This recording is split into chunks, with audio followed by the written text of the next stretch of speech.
it's so important to kind of elevate the voices of people that can really speak to these other Trump voters who are squishy, the double hater, the Trump voter. What's your favorite one? The pox on both their houses Trump voter? Pox on both their houses. They need to hear from somebody that, like them, wasn't disgusted by Trump. Liked him, but had concerns, right? And how do you kind of motivate those people, nudge them? Hello, everyone, and welcome to the Focus Group podcast. I'm Sarah Longwell, publisher of The Bulwark, and this week we're taking a walk down memory lane, but with a purpose. New followers of The Bulwark may not know that I also do a lot of political advocacy work, namely trying to beat Donald Trump and candidates like him. And in 2019, I was formally on a mission to see Trump defeated. We wondered whether we could find someone to challenge him in the Republican primary. But as I started doing focus groups, and those were some of the first ones I ever did, I realized that Republican voters were not actually interested in an alternative to Donald Trump. They, in fact, liked him. So my attention turned to the general election, and the campaign we ended up with was called Republican Voters Against Trump. And we utilized video testimonials that came in from Republicans around the country talking about why they wouldn't vote for Trump again. We ended up with over 1,000 of these videos and did close to $40 million in out-the-door advertising in battleground states by the time the dust had settled. Unfortunately, Trump remains part of our public life. So we just launched the second iteration of Republican Voters Against Trump, because I had shut it down after 2020 because I thought I wouldn't need it again. This time, specifically, we have 100 video testimonials from former Trump voters across the country who refused to vote for him again in 2024. To reflect on what we did in 2020 and how our team and the Biden campaign can best beat Trump this November and capitalize on recent good news, my guest today is the Bulwark's own Tim Miller, the host of the Daily Bulwark podcast and the political director of Republican Voters Against Trump back in 2020. Tim, buddy, thanks for being here. I'm so happy to do this, to walk down memory lane, and I'm also happy that you are doing the advocacy work and I can just podcast this cycle, because both of those are going to be very important parts of the, pastiche of the Never Trump effort of 2024. The podcasting is critical. It is critical. Remember when we were just both kids? Do you guys know this? Our listeners, that Tim and we've known each other since it was like 2006 when we first met. Yeah, we were making a lot of mistakes. I was my judgment back then. I certainly, you would not have wanted to listen to my life advice back in 2006. The mailbag segments would have, I think, offered some pretty suspect guidance to listeners. But I feel like we've matured and grown together, and we're just trying to save our democracy now. It's a little bit of a change from how we were behaving 16 years ago. The times have called for, I think, some different obligations from us. It's true. And back in like 2019, you were living in Oakland, and we were doing one of those like Avengers things where I was like flying out there to be like, Tim, got to get back in the game, right? We got to do this thing. We gotta do Republican Voters Against Trump. You got to join the Bulwark. And when you thought you were out, I pulled you back in. That is true. I'm worried that might happen again in 2024. But in the meantime, we were doing an vengeance thing. We were trying to, and these voters, God love them. And the Republican Voters Against Trump, I have such a special place in my heart for all those folks. But even the context of that, when you came to see me in 2019, our initial plan, as you mentioned, was like going to Republican elites to recruit them and ask them to do the right thing. And and that was part of your Avengers effort as well. And that you recruited me too, and that I was doing. And we were making a lot of phone calls to important men and women in the Republican Party, asking them to step up and do the right thing. And most of them were like, nah, no, thanks. I'm not going to do that. And so it was the rank and file, the real ones, that actually did step up to the plate for RVAT. And then eventually a handful of Trump officials. We should mention our friends Olivia Troy, Elizabeth Newman, et cetera, that did ads as well. But it was the core of this was regular folks who had supported Trump and looked at what happened and just said, nope, I'm going to say no. And I'm going to have the courage to speak out and say no. And where they did, some of them suffered real consequences, regular folk. And I had people that, said that their in-laws were upset at them. I think at least one person lost their job over RVAT, actually, who was at a Christian university. Yeah. And I want to say two things. One, why the testimonials? And a lot of it was because of the focus groups. In two ways, it was the focus groups. The first way was we were running a lot of sort of viral Twitter ads. Like we were breaking the internet every now and then with an ad, really hammering on Trump. And then we'd show it to our swing groups and the focus groups. And they'd be like, everyone's always attacking Trump and like, oh, it's just all so nasty. You're like, man, this is not persuasive to these swing voters, like these gettable. They were people who had voted for Trump, but who rated him as doing a very bad job. So that was our persuadable audience. And so then we started, as we were listening to them, though, talk about why they didn't want to vote for Trump again. We were like, this is the message. And so and you gave me this advice super early on. It was like this piece of advice you gave me that turned out to be the most true thing. We were like, you need to build a list. Like you need an asset. You have to go find these people so that you like know where the disaffected Republicans are. And that was the very first thing we did, besides trying to think we were going to primary Trump. Bill Kristol and I just running around, the country being like, do you want to primary Trump? Do you want to primary Trump? We almost got there with St. Larry. But having the list and being able to say to people, will you make these testimonials? And we showed them to people in the focus groups, just real people saying like, I'm a Christian. I care about my family. I wouldn't want my kids to act like this. I'm so sick of the tweeting.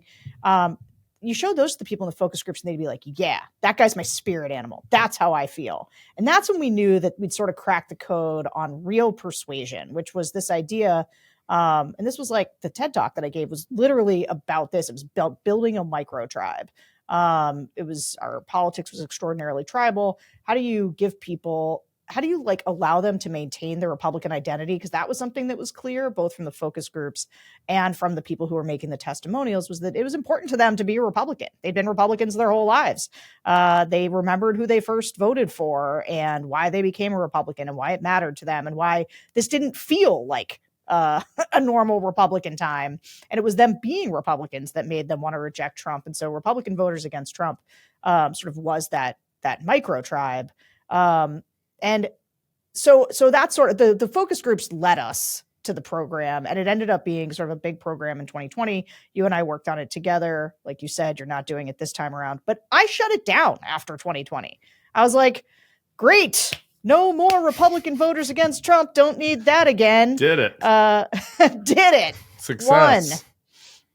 And then we had to start it back up again just recently. But this time we knew we needed, and we did it in 2022. We did Republican voters against Carrie Lake and Republican voters against Herschel Walker. Like we did it all over the country.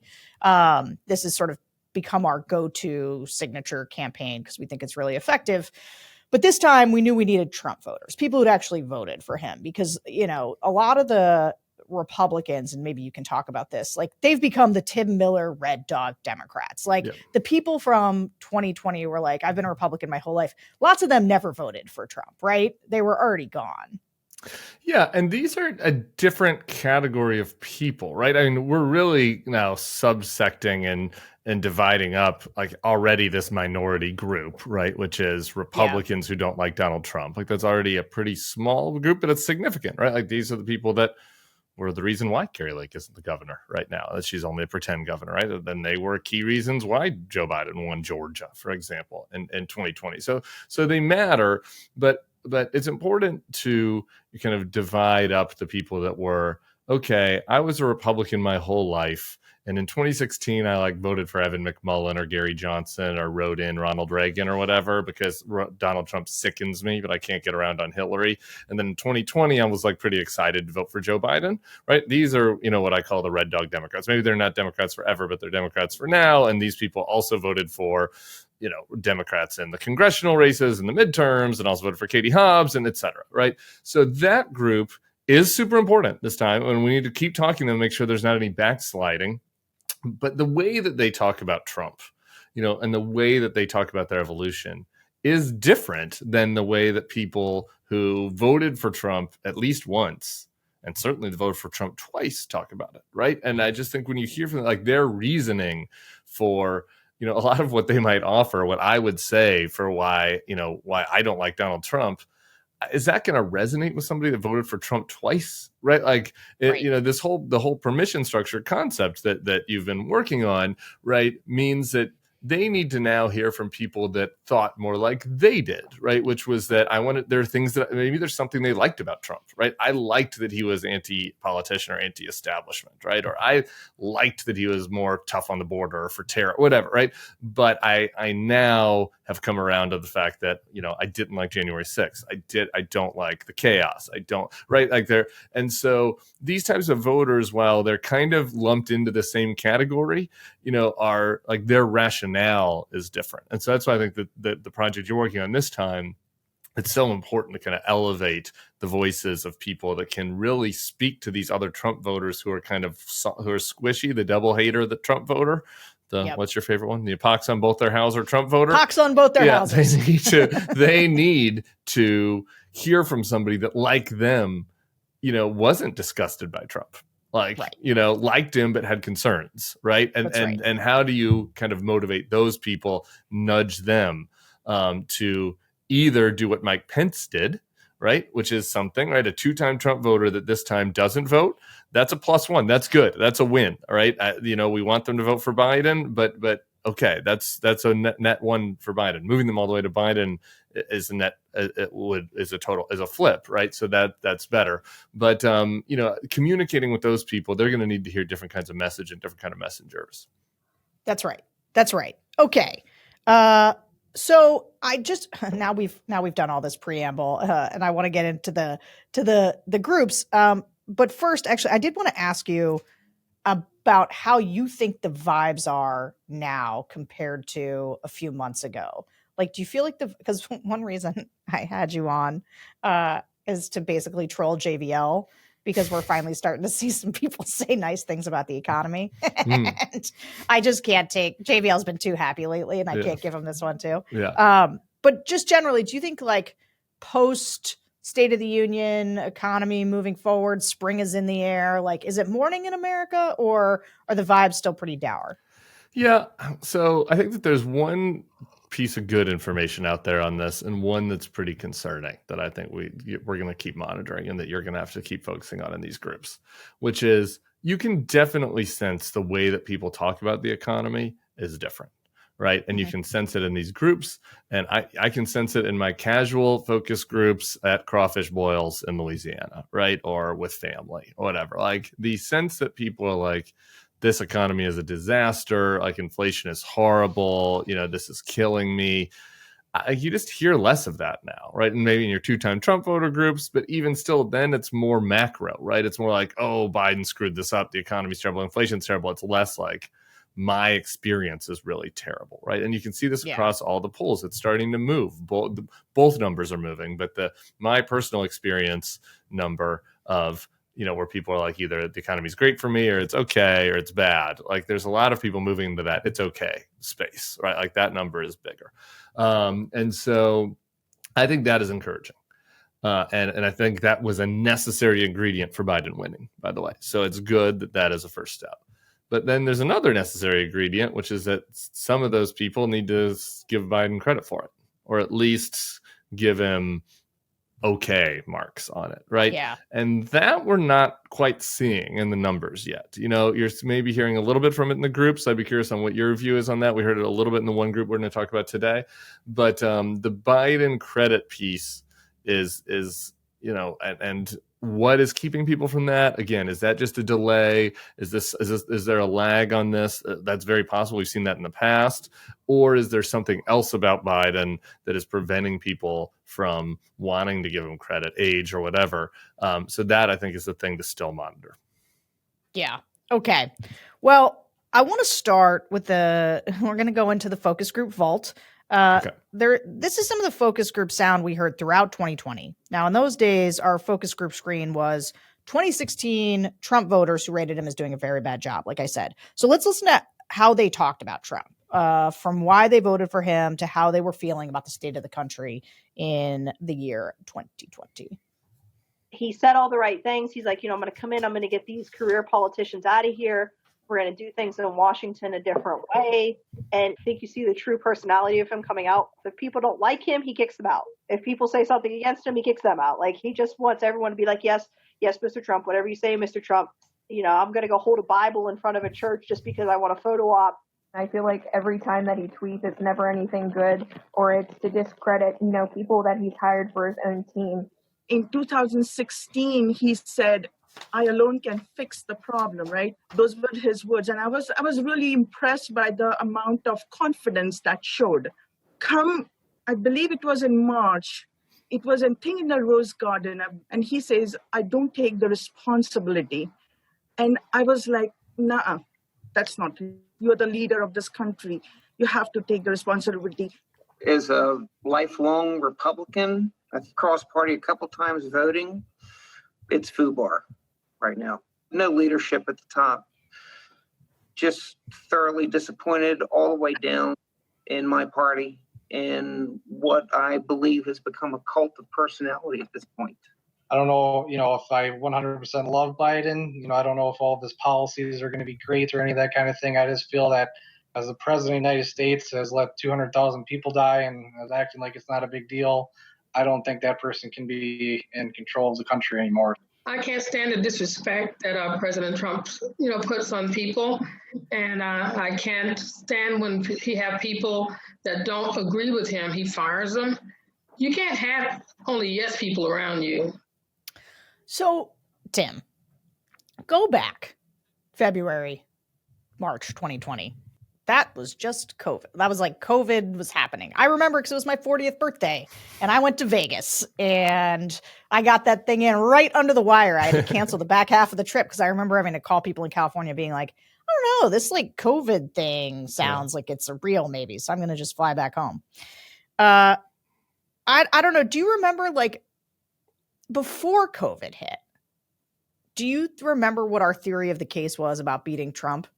Well, yeah. I mean, I think that, again, there was the chaos element of this, right? That was like, people are like, oh, we put our faith in this person, but like it's just a disaster, right? And it's funny to think about like now in the post-COVID, like what were the reasons for that disaster, right? But it was just mostly about like the drama, right? That was, I mean, he gets impeached, he's getting fired. I mean, there is all the immigration related stuff, but I don't think that was going to be a main part of the campaign. But it was going to be just about the way that this person did not, that the promise of 2020 or 2016, excuse me, from some of these voters was that like he was going to grow into the job, he was going to be presidential, he was going to be an outsider that succeeded by shaking things up, and it turned out that he wasn't. He was a mess. He was a disaster. And so I guess, yeah. Can I ask it a different way? Maybe I guess what I mean is, do you think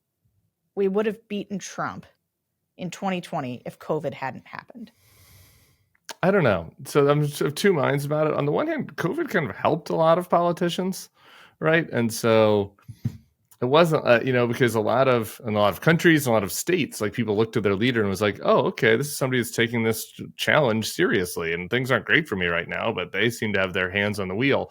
And they looked at Trump and were like, nope. So I don't know, right? Like if you do these counterfactuals, right? Like you'd imagine a way that COVID would have helped them. And you also have the, George Floyd and all the Black Lives Matter stuff. Like all of that happens in 2020. Like the campaign of 2019, the main issues would have been totally different, right? So it's sort of hard to put yourself in that place.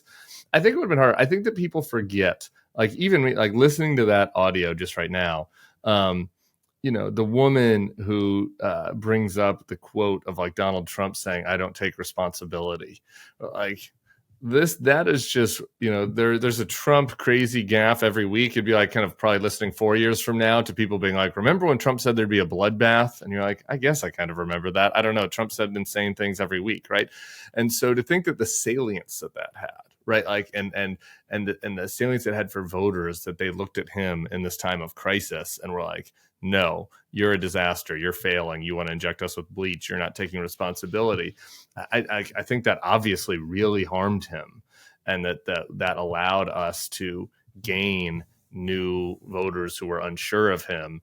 And so, and given how close the election was, I think it's very easy to imagine that his mismanagement of COVID was the decisive factor. Yeah. Sometimes when I think back about, or just now, because we're doing the gathering of the testimonials again, and, we launched with over 100, but one of the things that was funny about COVID is everybody made testimonials because they were bored off their gourds, right? It was so easy for people were just alone in their houses, trapped with their phones. And so people made these videos, they were just pouring in. I just want to play one of my favorites from I think this one really encapsulates the kind of magic the raw, underproduced testimonials can provide. Hi, my name is Josh, and I live in North Carolina, and I voted for Donald Trump. My bad, fam. Not my proudest moment. I will not be voting for him again. First time I've ever in my life, I'm 40 years old, first time I've ever voted for a Democrat. But, if Joe Biden drops out and the DNC runs a tomato can, I will vote for the tomato can because I believe the tomato can will do less harm than our current president. So, just wanted to throw that out there, and if anybody sees this, hope everybody's good. Black Lives Matter. Peace. I'm out.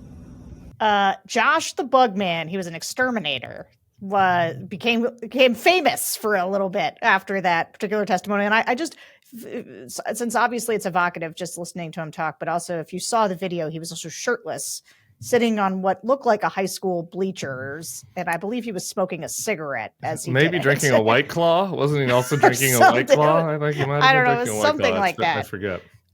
And I think when I think about that a lot, and the reason is that I wonder if people hate Trump enough now that they would vote for a tomato can.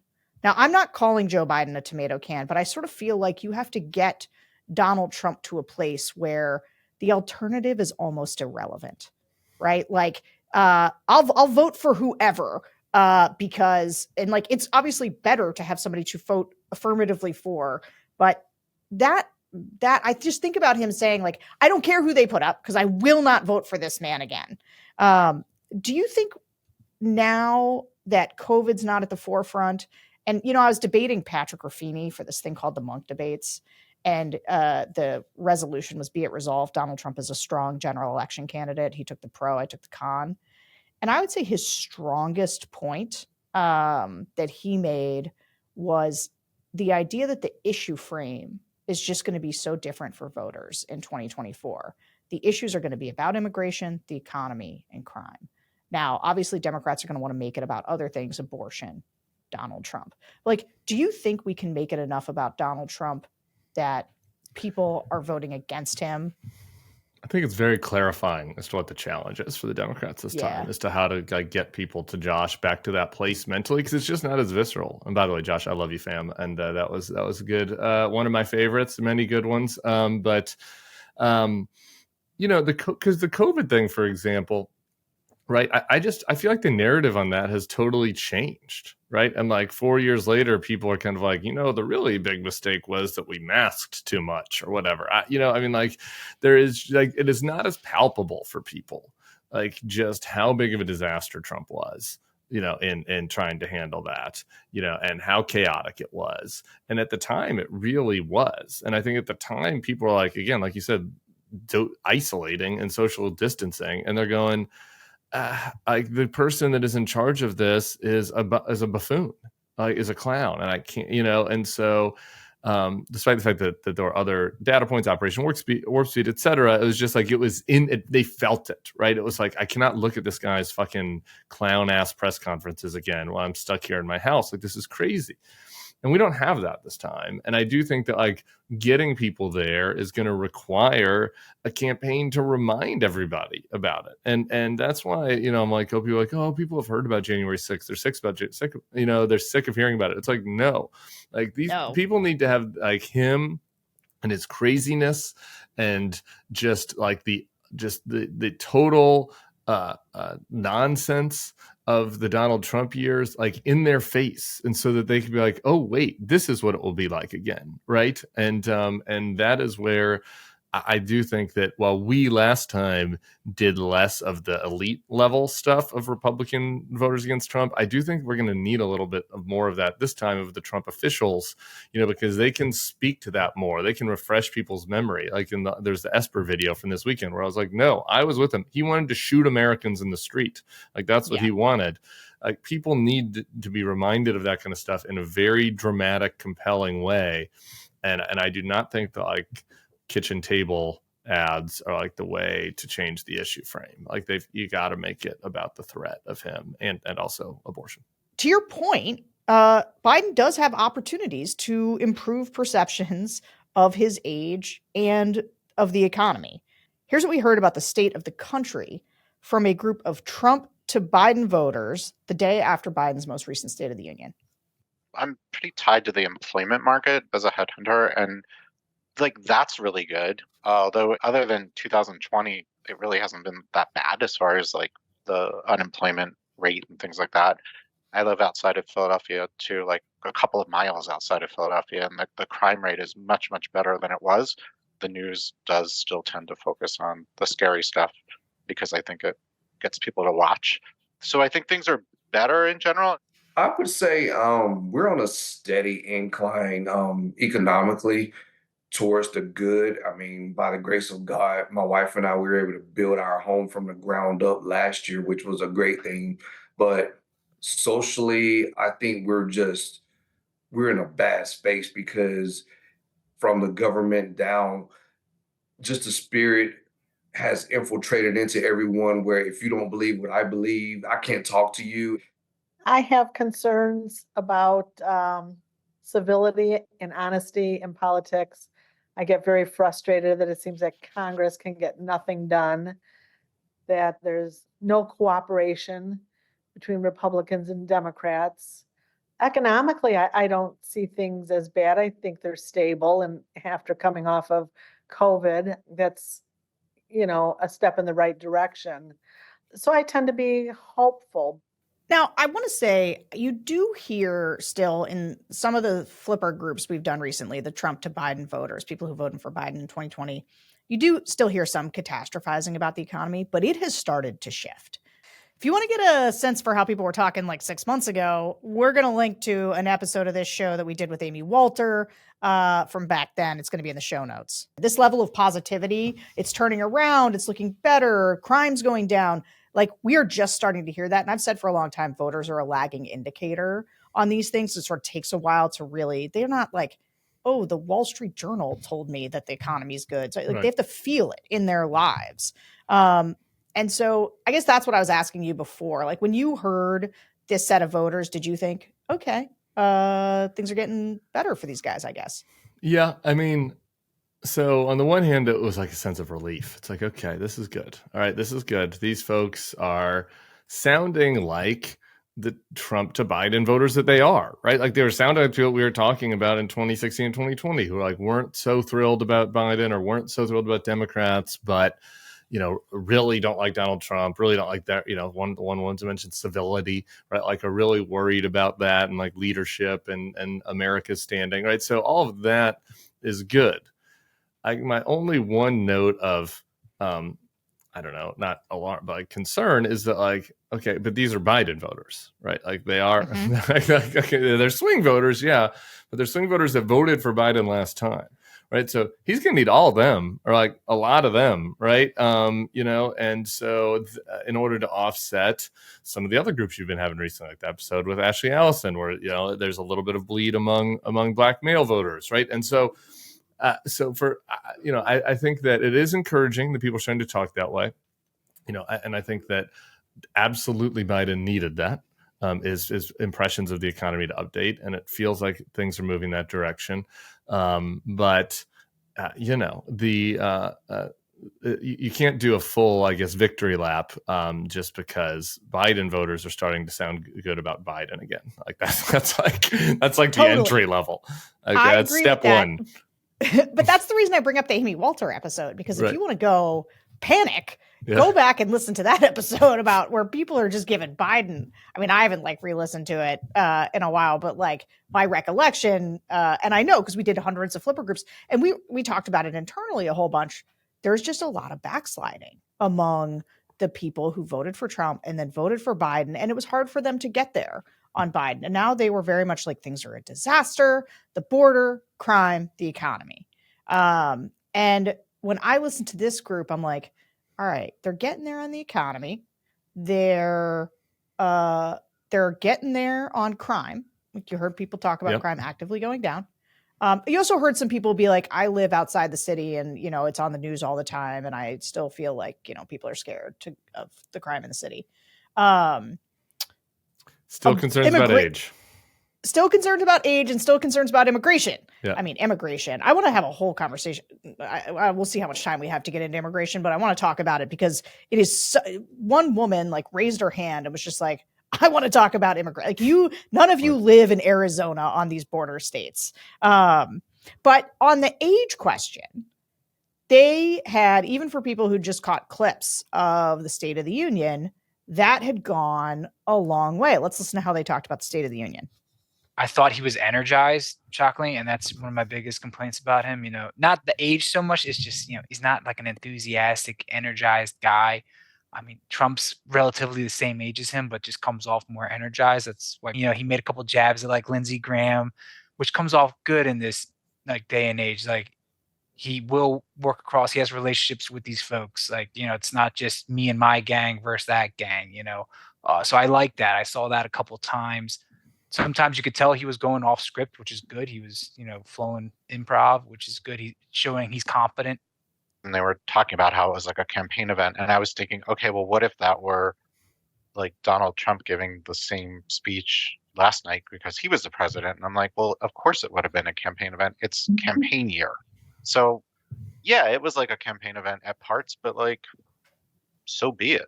I think his job was to sell himself and sell the strength of he can offer. So it didn't bother me. He does seem like he's hidden away in a basement or something, and they protect him from talking because they're afraid he's gonna stammer or whatever. I think that I would have a different impression of the job he's done if he sold himself better, because when you look at a lot of the data and the accomplishments, to me they seem pretty good. If you have that opportunity to have that platform to have that kind of talk, you should take advantage of it. I mean, he would have been crazy not to. And if it had been Trump, it would have been way more campaign-like. And it was the most that I've seen him be able to go off script that I can remember. But this, to me, felt like he was going off script. He was showing that he can do it and he can do it well, which was a pretty good thing. And I mean, to me, that answers some of the questions that people are having or have made about him in the last couple of months. He suffers from having a stutter. So a lot of times he stumbles over words and it can be a little uncomfortable to listen to him. But I thought he sounded really sharp. He was very strong. He did go off script, but he was handling the hecklers really well. I was just very impressed with him, actually. I think he mentioned his predecessor too many times. It probably was effective, but I think Trump's State of the Union speeches have been very similar. I've been thinking that his health seemingly is not the best, and he's kind of not all the way there, but he kind of showed me that he's very energized at the moment. And when he was able to go off script, as kind of like Esther said, he was able to get his point driven home instead of just going off and just staying out there in la la land. You said something a minute ago that I think is important for us to linger on for a second, which is that we shouldn't be celebrating because these people are already Biden voters. And I was thinking about all the backsliding from before. But I got to say, to the extent that we're still 8 months out, Biden's first thing that he needed to do was kind of start to shore up the Right. people who were walking away from him. And so the fact that you hear so many of these voters saying, look, I had a lot of concerns about his health, about his age. And the State of the Union didn't like end it forever, but it did make a real difference to them in terms of them feeling like, okay, all right, okay. I also think like people are starting to internalize that it's going to be Trump and Biden. And I think that level of acceptance is important. But have you been surprised? So with all this, the economy kind of bouncing back, crime going down, the voters seeing Biden be sharp, why aren't we seeing more of a shift in polling, do you think? I keep saying I'm waiting until 420 before I start to panic. I just think that there is lag on this, right? From Haley, it's just like, okay, even still, right? The State of the Union happens, and then it's like the next polls that don't go into the field a couple days later, right? Like it takes time, right? It's not like we're insta polling, Right. So anyway, I'm not panicked about that yet. You would think so. Shoring up these folks is an important part. I thought it was interesting from that segment, and sometimes this happens in focus groups where people glom onto one specific idea that somebody else mentioned, but even still, but I think that's telling though that's sticky then, and in this one it was this off script, right? He was going off script, and he was capable of going off script. And to me, if I'm listening to that from the Biden people, I'm like, he needs to be out there more, and not speeches, like more in interviews, more like demonstrating this. And to me, the other thing that it says to me is like that he's going to have to debate him. I know there's a big mixed views on that, right? Among Biden advisors and Biden supporters. But to me, it's like that. How do you assuage those people's concerns once and for all? It's debating him, right? And showing that you can do that. Now, obviously, that carries with it associated risks, and Trump is an insane person. So, I think that it's not a cut and dry thing, but to me, that was another thing that I would have taken away from that. So, again, I think it's good. It's good. And moving more people out of the double hater, Apoxo Bolterhauser category into the hate Trump, Biden's fine category. Yes. That's important. Yes. That's an important step of what is coming over the next 6 months. And I think it's encouraging that we're seeing some signs that step is starting to happen. Yes. I just on the debate thing, there was this clip that went around recently, just a couple days ago, about Biden, that has got these handlers on him, right? And he's like, Biden is trying to stop and talk to the press or a gaggle or whatever, and his handlers are like, no, he cannot talk to you. And these guys are going to have to let Biden be Biden. You know what? I think because your point that you just made about the off script and how they all noticed it. Yeah, they all know he can read a teleprompter loudly, right? Like that doesn't necessarily make people. It is the sparring with people. Right. It is when he smiles. It is the way he interacts with Marjorie Taylor. It's when he looks like a human that they can relate to, right. And he is going to have to do that with people. Yeah, the handler thing is tough because I watched that and I was like, I've been there. I've been that person. Like you have a time, you're supposed to be somewhere at a time and you're pulling a guy. And I've been the one that's been like, Jeb, all right, like that's it. Last question. We got to go. We got to roll. Sorry, guys, no questions right now.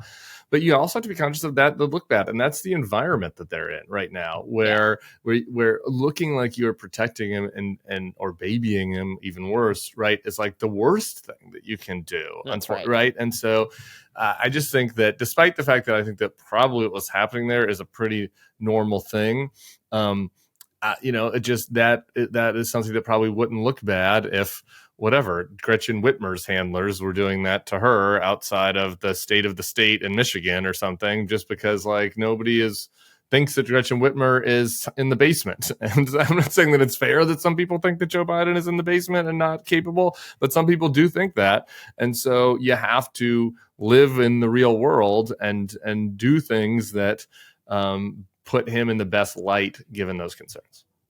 Yeah. And I would let his handlers be like, sir, we've got to keep moving. And then I would let Biden say no. I would always, no, I want to talk to them and then do it. And I think that they can choreograph that. Just really disrupt this narrative. Biden wants to talk to anyone who wants to talk to him. Yeah. He's gonna have to do that. That is what people want to see. They want to know he's up to it. Yep. Sorry, that's what campaigns are about. All right. So I said before, and I think maybe we talked about this on this next level. I've got this formulation around the voters have been going through the 5 stages of grief, right? Like anger about having it be this rematch and bargaining. They're trying to get third parties or swap out Kamala or whatever. Joe Biden steps down. And then depression. I don't know how many stages of grief there are, but whatever. The point is, I think we're at acceptance. Okay. Acceptance. And once you get to acceptance, you start to grapple with the choice, Biden versus Trump. No fantasies, no off ramps. So let's hear how some of these flippers talked about their concerns about Biden and then how they got past them. I tend to think, oh my God, he's aged so much, which really doesn't have a whole lot to do with his mental capacity, because a lot of people walk like that when you get that age. I am concerned about it, and you hear about how he mixes up certain things, and I don't tend to worry about it so much because I think that he surrounds himself with really good people. So do you have to remember all of that, or can you not just make a mistake here and there? It's not like he's making the mistake as he's taking action, doing something. He's always going to have someone around him helping. I do think Joe Biden, he has like good intentions. I think he's a genuinely like good person, at least from everything I could see, and it's not perfect, but I feel at least like it's not like the constant craziness, or if there is constant craziness, like he doesn't have any control over fixing it, but he's not the cause of it, whereas Donald Trump would have been like the cause of the craziness. What he talks about is retribution and revenge, and all of that scares me. That's crazy that he's going to go after people. And what about the work that needs to be done for the country? He's not thinking about that. So, I don't think he has a whole lot of conviction behind any policies, but you think maybe the Republicans can steer him in the right way. But he is going to be so focused on other things that I really think it's going to be detrimental to the country, and nothing will get done. He announced he wants to be a dictator, and then, sort of walked that back to say just on the first day. I think he's going to use his power against his political opponents. I think he's going to realize that he's accountable to no one, that he can get away with whatever he wants. My thing is with him is he has this, if you're not with me, you're against me, and what I say goes, especially for people even in his corner. If they if they don't agree with him, he's like off with your head. With this whole dictator mentality, I can't deal with it at all. And then for us that live here in the state of Georgia, I think what got me the most, you are a bold-faced liar saying that you did not call our Secretary of State and asked him to find 11,000 votes. Till to this day, he will say that he didn't do that when you got the phone call right there. And then you've got people that'll sit here and say that he didn't do that. That was interesting. The last guy who was in Georgia, I've been feeling like Georgia might be gone for Biden this time, primarily because of the slide with black voters, and black voters just matter so much in Georgia. But maybe that's wrong. Maybe because the, hey, go find me 11,000 votes case is so top of mind there. And, Trump has lost. He's done worse in Georgia than just about anywhere else. But how are you thinking about Georgia this cycle? Yeah, just really quick. And before Georgia, this is a sophisticated group, It is. and so that's noteworthy. But it's like, that is good that these people are thinking like they are about Trump and about how his advisors are around him and his lies. And it's the job of campaigns, like one you're working on, to like trickle that down to the next layer of people who are kind of like those people who don't watch the news as much, right? And so I think that like that, so it's a good step. But it was just something that struck me listening to it. This guy in Georgia, I don't know if Georgia's gone, and there's some things that are working in Biden's favor in Georgia, right? Which are just the state demographics, right? Like we now have 4 more years of people moving into Atlanta from blue states, right? We have 4 more years of, the Atlanta suburbs growing, and 4 more years of, let's just say it, like old traditional Republicans like dying, right? Like we've had, like there's been a 4-year, so I think that there's been some positive movement there. You saw the Warnock wins during the midterms. And so, like the question is this bleed with black voters among people that are going to vote, right? And can you still work and do maximized turnout among black voters that are still with you? I wouldn't toss Georgia out with the bathwater. I do think that like the trial and all this stuff in Fonnie Willis, and it's like all on the news, and right, so it's hard to exactly know how everything is going to shake out there. But I think the other thing is like when people start to focus, which was how you framed this question, when people start to focus on this choice. In Georgia is where people saw the negative consequences of Trump stop the steal stuff the most out of any state, right? Because they had that runoff in Georgia that went to January 5th. So all these people know it, and all they know they have Republican elected officials in the state who have said that he's lying, that he's wrong, and now he's running on this and calling the people hostages, right? Like I don't know, could that have more salience in Georgia because it's been on the news? I hope so. The countervailing thing to that is that like Brian Kemp endorsed Trump. So he endorsed Trump. Thanks for nothing, Brian Kemp. Yeah. There was also at the State of the Union when Joe Biden talked about Laken Riley, Biden said illegal using Marjorie Taylor. Anyway, that in the speech, but he like talked to Laken Riley's parents. He went off script and like addressed them directly. But that's been a big, big story down in Georgia. And I think that there's a sense. So this is where sort of I'll make the Patrick Ruffini case again, which is woof, shiver. I know, but that immigration, if 2020, and this is why I started where we did, COVID and how Trump handled COVID was very much on the minds of swing voters back in 2020. And now in 2024, there's a lot of talk about immigration, and people are upset with Joe Biden about immigration. Like they've really internalized the idea that they're in all, I think can't remember the number of immigrants. People throw around different numbers, and I'm not sure what 7 million is, so I don't want to say number it. A lot of people say. Yeah, that have crossed the border illegally and that are now here. And you hear a lot of, the mayor of New York and lots of other places talking about, hey, it's a huge problem. Like we can't handle it. States that tried to handle it in humane ways feel overrun and that they don't have the money to do it. And it comes up so often. Like the thing is when people catastrophize about Biden and they say, Biden's the worst president of my lifetime. The world is just terrible and the country is falling apart. It's a disaster. I'm always like, is it a disaster? Like things look okay. Economy's doing well. Crime's going down. COVID's not a thing anymore. The weather's nice. They're talking about immigration though. Like it is the immigration is, and so like, doesn't Biden have to do something? Like he can't just go to the border.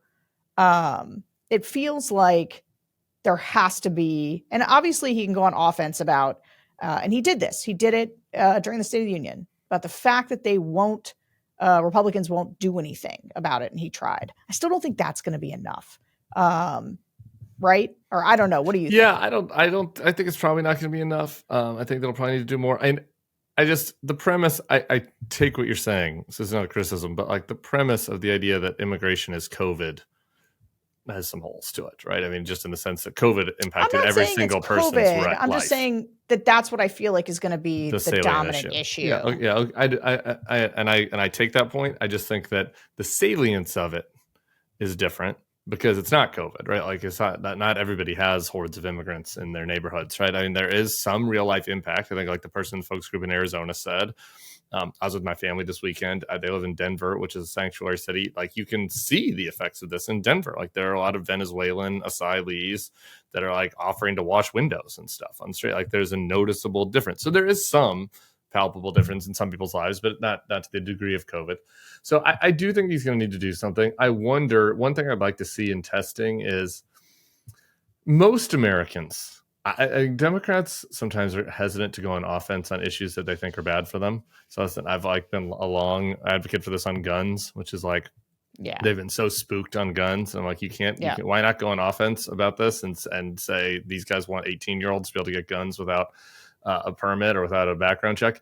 I feel like there's this on the deportation camps that I'd like to see some, I feel like can Biden reposition this over the course of the year too? I'm trying to work on a compromise solution to this with Republicans. They're refusing to do it. Their solution is concentration camps.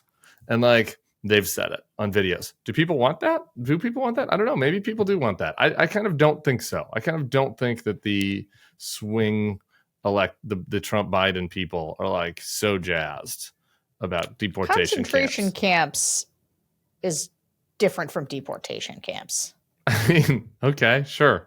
Yeah, but I mean, deportation camps is still not great, right? I mean, you think that people are very excited about a mass deportation and deportation camps and like the chaos that will ensue to that, and they want Donald Trump in charge of it. Again, I just think that like you have to, if we're scared to talk about that and make that case because we're worried that immigration is a winning issue for Republicans, maybe that's right. I don't know. Like, we need to test this out though and talk to these voters about that and see how they respond to it. I mean, to me, maybe I just have TDS, but to me, it's like the person who is incapable of running anything, who is a total chaos agent and a disaster, we're going to be putting him in charge of the biggest removal effort of humans, somebody who's cruel and hateful. We're going to have him remove 10 million people and put them on buses and put them into camps. That I don't think that is Red Dogs are so keen on that, actually. I'm not sure. I think you might be right about Red Dogs, but I gotta say I think this is the misread with Democrats. And I forget my personal opinion. Like, people want the border to be secure. They want us to know who's in the country. They want it. And like, the thing is that and a lot of it is very like, I want immigrants to be here. My family is from my family came here at this time, or I'm married to so-and-so, my wife's family. But they say people should come the right way. And now look, and that gets you into a whole conversation about what it means to come the right way. It's actually not that hard to have that conversation, but like, it's the difference between asylum and going through the immigration process, which is very long and which most Americans have no sense of actually how hard it is to become. And so like, I think that just going on offense, like, people though, they want it solved. Like this is where Trump, I think, has an advantage this time around, where he can say, no, I'm going to enforce stability. Right. It feels like the world's on fire. Like, the number of people in the focus groups who are like, we're in 2 wars. Like, Donald Trump didn't start any wars. There were no wars. And so like, I think there's perception and there's reality, but I think I just hear so much of where the perception is, where I'm worried that people feel like internationally there's chaos, at the border there's chaos, and that Trump is the stability candidate because Trump will do something about immigration. Yeah, and so I guess this is my question, right? I'm talking about how to reframe it for these voters, right? Like, what is an argument that Biden can make, right? Because I don't know, Biden doing some Remain in Mexico executive order, like maybe you should do that right now, but is that going to fix anything? Or fix impressions? Is that going to change the way Fox talks about this? Is the way local news talks about this? Like, probably not, right? So to me, it's like if Trump's pitch to people is Biden is the chaos candidate, I'm the order candidate, right? Like, we are order, they are chaos. Okay. Like, that's going to be the Trump frame, right? Yeah. Like, is there a way to flip that though and speak to these people with this, like, no, Biden is trying to compromise, right? Like, Biden is trying to get to solutions. Like, Trump is the one that wants this chaos, that wants camps,